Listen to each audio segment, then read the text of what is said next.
do either of these have a health benefit for the human body? Well, when it comes to saunas, there's actually a fair bit of evidence that they might. I was reading about some really important meetings that take place in saunas too in Finland. Yes, we did pioneer sauna diplomacy. I'm about to get into what is called the mental plunge, 2 to 3 degrees, and I'm not very good in cold temperatures. Up to the shoulders. Up to the shoulders? Yeah. How long am I meant to stay in? 2 minutes. I'm not staying for 2 minutes. I mean, you signed up for this. So people say this is meant to be good for you. Apparently it's meant to be good for your mental health, give you all kinds of clarity. Out the ice and into the sauna. This already feels so much better. I can feel my muscles are just beginning to relax, my toes are defrosting. Saunas, cold plunges, ice baths, it seems like they're everywhere at the moment, and today we're going to have a look at why that is and also what the science says about how good for you they actually are. I'm Hannah and this is What in the World from the BBC World Service, brought to you from the sauna.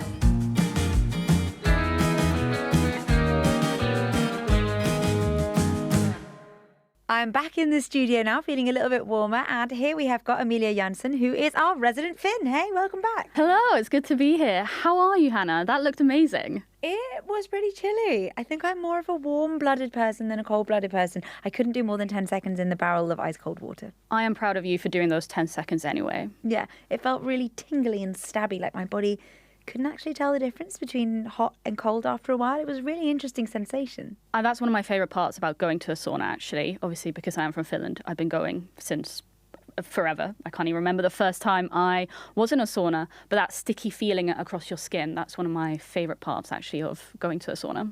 And tell me, why do Finns love saunas so much? Finns have always loved saunas. It's a huge part of our culture. There are over 3 million saunas in the country, so people joke it's also true that there are more saunas than cars in Finland. You usually have a sauna in your house, or if you live in a flat, you will have a communal sauna in the building that you can book. So saunas are a very normal part of our daily lives. You can have sauna nights with your friends, where you have some drinks or snacks, or with your family. Finnish grannies love to, in the winter, make a hole in the ice, and then they go and take a dip. Yes, take a dip, and then they go to the sauna. This is a very well-known Finnish granny activity. Your Finnish grannies must be very healthy. I mean, not everyone is as extreme that they go into an ice-cold sea in the winter. Sometimes it's just about stepping outside the sauna for a bit, for example, just to get that feeling of the hot and cold. So it's not necessarily about sauna and cold plunge. It's just more about going to sauna and then having the feeling on your body of the difference. Contrast, yes. Right? I was reading about some really important meetings that take place in saunas too in Finland.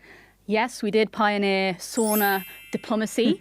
The godfather of this was called Urho Kekkonen. He was president of Finland for 26 years. And what he would do is when political leaders, especially Soviet ones, would come to Finland, he would then take them to the sauna, and it would be this place for informal discussions and negotiations. And the most infamous meeting was in 1960 when Soviet leader Nikita Khrushchev came to Finland and Urho Kekkonen and Nikita Khrushchev went to the sauna, didn't come back until 5 a.m. And afterwards, it was announced that the Soviet Union were happy for Finland to move more towards the West and to have closer ties with the West. So that was something really important that came out of the sauna. We wanted to find out what actually happens to the body when it's put in these extreme hot and cold conditions. So we reached out to James Gallagher, who's our health and science correspondent. So just a little confession from me, I do love going to the sauna. When it comes to cold water therapy, not so much. But do either of these have a health benefit for the human body? Well, when it comes to saunas, there's actually a fair bit of evidence that they might. So people in Finland who have been going to saunas for decades, they found that those going 4 to 7 times a week have a dramatically lower risk of things like heart disease and stroke. So it seems as though going to the sauna is good for the heart.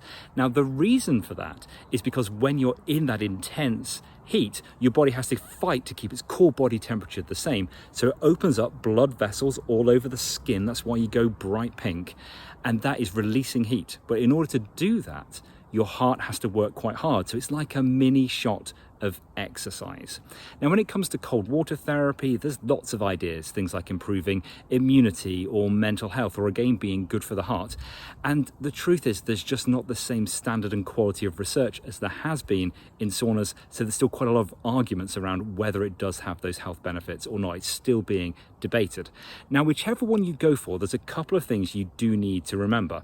First of all, this is like exercise, it's not exercise. So if I just whip out my kettlebell, here we go. This is great for strength training. It's really working my muscles whenever I use it. However, you don't get that same benefit as you would do if you were going to a sauna or having a cold water splash. It's like exercise, it's not exercise. I'm just going to pop this down. There we go.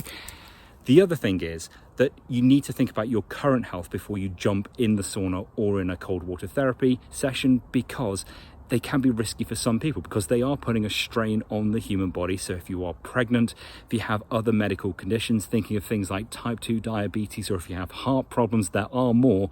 If you have anything like that, you need to have a conversation with your family doctor before you jump in.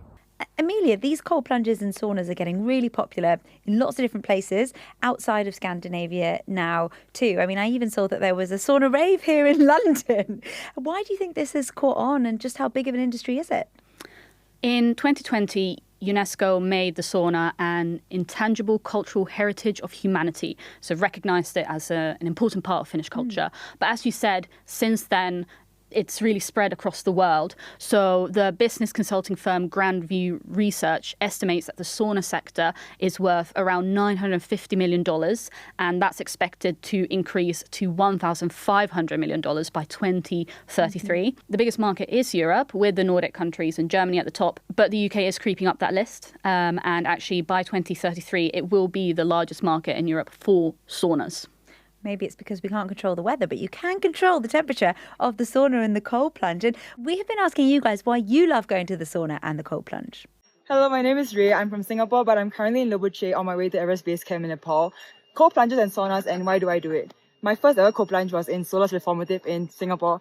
It was so painful, and it took me so long, at least 30 minutes to get into that tub. But after I got into that tub, I felt like I could conquer the world, because it took so much willpower and mental strength to make myself willingly get into that cold plunge tub, that I felt like once I was inside, I felt so powerful. And like, for example, right now it's -7 degrees. All I can think of is it's just a cold plunge. I first started doing cold plunges and saunas when I started ramping up my training towards my triathlons and Hyroxes, and I was just looking for the quickest way to speed up my recovery. In terms of the physical effects, I do it because I do feel like it reduces the soreness the next day.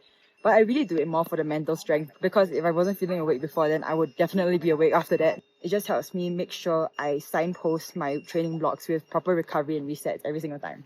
Saunas have a lot of physical benefits, recovery, nervous system regulation, all of that. But honestly, the real reason people love them right now is the social aspect of it. So we're seeing this shift where people are drinking less, but they still want connection, energy, and a place to hang out. And that's where social saunas come in with high energy. It's giving you music, heat, guided session, and people going through something intense together that actually creates a stronger connection. We've had saunas and steam rooms, hot and cold, for a long time. The Romans used to bathe and use steam rooms, things like that. But I think what we're seeing now is the commercialization of them and how they're becoming like this quite an exclusive experience, aren't they?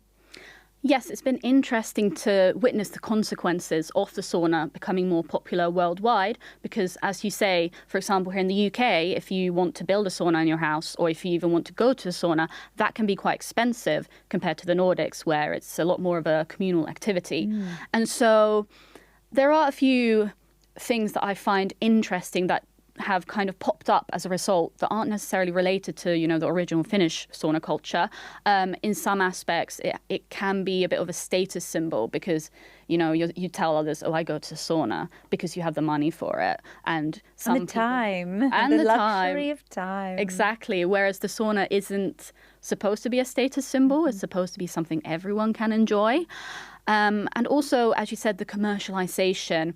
It's become, in the UK, that the sauna is more of a business, which means that the people who go there are consumers. And so some places might tell you need to have this sauna hat, you have to buy it, you have to buy this thing or that thing, when in reality you just need yourself. But that's quite interesting, because in the Nordics, there is no business consumer aspect that there is in other countries where the sauna has spread to. And so, for example, when I go to saunas here in London, sometimes I will see these gym bros sat in the sauna. You know, they've been there for a while. You can literally see the sweat.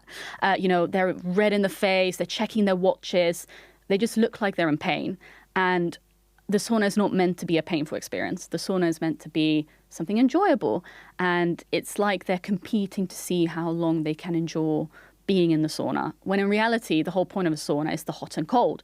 So when I go to my summer house in Finland, you know, we go to the sauna for a few minutes, we go outside, we come back, we go in, and that happens many, many times. Yeah, I mean, people see it as an endurance symbol, that kind of competitive nature. When I went to the cold plunge, there were these little pink timers, these little hourglasses, and they went up to like 2 minutes. And I can't believe that some people could stay in 2 to 3 degrees for 2 minutes. Well, you should meet these Finnish grannies then. They're harder than anything I'm ever going to be. Saunas are really interesting because they're dry heat, but hammam, steam room, they use wet heat. That's obviously been around for ages. And also, when you go to the Turkish bath, to the hammam, they can like scrub you really hard and like smack you around with some branches. Do they do like skin treatments like that too? Yes, we do. So we will have these leaves that we put together like branches, and then you'll dip them into some water, and then you'll whip each other on the back. And that is actually because it helps with blood circulation, and it's very healthy, so it's for the health aspects. And obviously saunas aren't suitable for everyone, so please do enjoy them responsibly. Thanks so much, Amelia. Thank you for having me. So we heard from some of you, but I want to hear from more of you. What do you make of saunas and cold plunges? Do you love them? Do you hate them? Let us know in the comments. And I also want to read some of your comments on an episode we did on getting rid of screens in schools. So one of you said that I think it's a good idea to go back to pens and paper in school without the constant distraction of push notifications and messages. Students can focus more on their teachers and learning. Besides, most AI tools come with clear instructions and children can learn how to use them quickly when needed. We also got this from Jorge, who said that I think the problem is not the use of digital books, for example, it's the use of high dopamine spike apps. People can't do slower tasks like before. And I really do feel that. Like, my patience has definitely decreased since I've been on Instagram and TikTok and seeing all of this short form video. And lots of you said that it's actually about striking a balance, and schools do still need to use devices for subjects like computer science. It is always so interesting to hear your thoughts on debates like this, so please do get in touch. You can leave us a comment right here below. You can send us a message on WhatsApp or on Instagram. We're at BBC What in the World. For now, I'm Hannah. This is What in the World from the BBC World Service, and we'll see you next time. The things I do for this programme, I don't even like the cold.